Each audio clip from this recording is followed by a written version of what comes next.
હોસ્પિટલમાં પ્રધાનમંત્રી જન આરોગ્ય યોજના કૌભાંડના મામલે કાર્તિક પટેલની ધરપકડ બાદ ક્રાઇમ બ્રાન્ચના એસીપીનું નિવેદન। અમદાવાદની ખ્યાતિ હોસ્પિટલમાં પ્રધાનમંત્રી જન આરોગ્ય યોજના કૌભાંડનો મામલો સામે આવ્યો છે। આ મામલે કાર્તિક પટેલની ધરપકડ કરવામાં આવી છે અને ક્રાઇમ બ્રાન્ચના એસીપી દ્વારા નિવેદન આપવામાં આવ્યું છે। કાર્તિક પટેલના નાણાકીય વ્યવહારોની તપાસ શરૂ કરવામાં આવી છે અને તેની મોબાઈલ અને પાસપોર્ટ જપ્ત કરવામાં આવ્યા છે। કાર્તિક પટેલ તેની પત્ની સાથે ઓસ્ટ્રેલિયામાં રહેતો હતો, પરંતુ ઓસ્ટ્રેલિયાથી દુબઈ ભાગી ગયો હતો। આ કૌભાંડમાં કાર્તિક પટેલ પર આરોપ છે કે તેણે પ્રધાનમંત્રી જન આરોગ્ય યોજનાના નાણાકીય વ્યવહારોમાં ગેરરીતિ કરી છે। ક્રાઇમ બ્રાન્ચ દ્વારા આ મામલે વધુ તપાસ હાથ ધરવામાં આવી રહી છે। આ કૌભાંડના મામલે કાર્તિક પટેલના નાણાકીય વ્યવહારોની વિગતવાર તપાસ કરવામાં આવી રહી છે। તપાસ દરમિયાન કાર્તિક પટેલના મોબાઈલ અને પાસપોર્ટ જપ્ત કરવામાં આવ્યા છે, જેથી વધુ માહિતી મેળવી શકાય। હાલ જે પ્રકારે ધરપકડ બાદ કાર્તિક પટેલની પૂછપરછ હાથ ધરવામાં આવનાર છે, એમના પોલીસ કસ્ટડી રિમાન્ડ પણ લેવામાં આવનાર છે। આ તબક્કે એમના વિરુદ્ધના જે પણ પુરાવા છે અથવા તો જે પુરાવા ઉપલબ્ધ છે અમારી પાસે, અત્યારે જાહેર કરવા હિતાવહ નથી। અત્યાર સુધીમાં ઇનિશિયલ સ્ટેજમાં 3 એફઆઈઆર નોંધાયેલી છે એમના વિરુદ્ધ, અને ચોથી એફઆઈઆર જે નોંધવામાં આવેલી છે કે જે ડાયરેક્ટ પીએમજેના કાર્ડ જે બનાવતા હતા એ કાર્ડ સંબંધે એફઆઈઆર નોંધાયેલી છે। અસરી સવાલ છે કે આખું કાર્ડ એ છે કે જે લોકોને ટેગની જરૂર નથી એ લોકોને ટેગ નાખે, એ લોકો પાસે એક કાર્ડ નહોતા, એ લોકોના સંપર્ક હતા।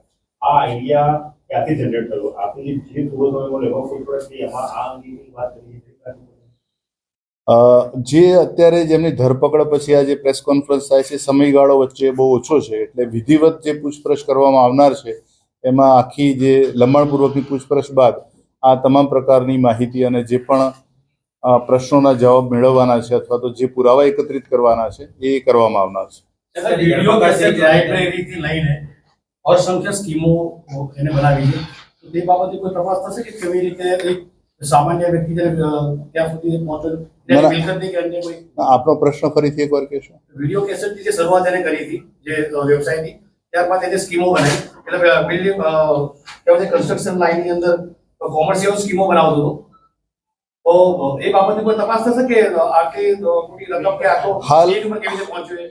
હાલ અમારી પાસે જે 4 એફઆઈઆર જે છે એ પૈકીની 3 એફઆઈઆર ખ્યાતિ હોસ્પિટલમાં જે બનાવ બન્યો છે, જે 2 વ્યક્તિઓના મૃત્યુ થયા અને પાછળથી એક વધુ મૃત્યુની જે ખબર પડી, એ અનુસંધાને જે 3 એફઆઈઆર જે નોંધવામાં આવી છે એ, તથા પીએમજે યોજના માટેના જે લાભ મળતા હોય ને એ પ્રકારના જે આયુષ્માન કાર્ડ મેળવવાનો જે ગુનો ચોથો નોંધાયેલો છે, એ સિવાયનો જે કોઈ પણ એવી ફરિયાદ આવશે તો એ સંબંધમાં તપાસ થઈ શકશે।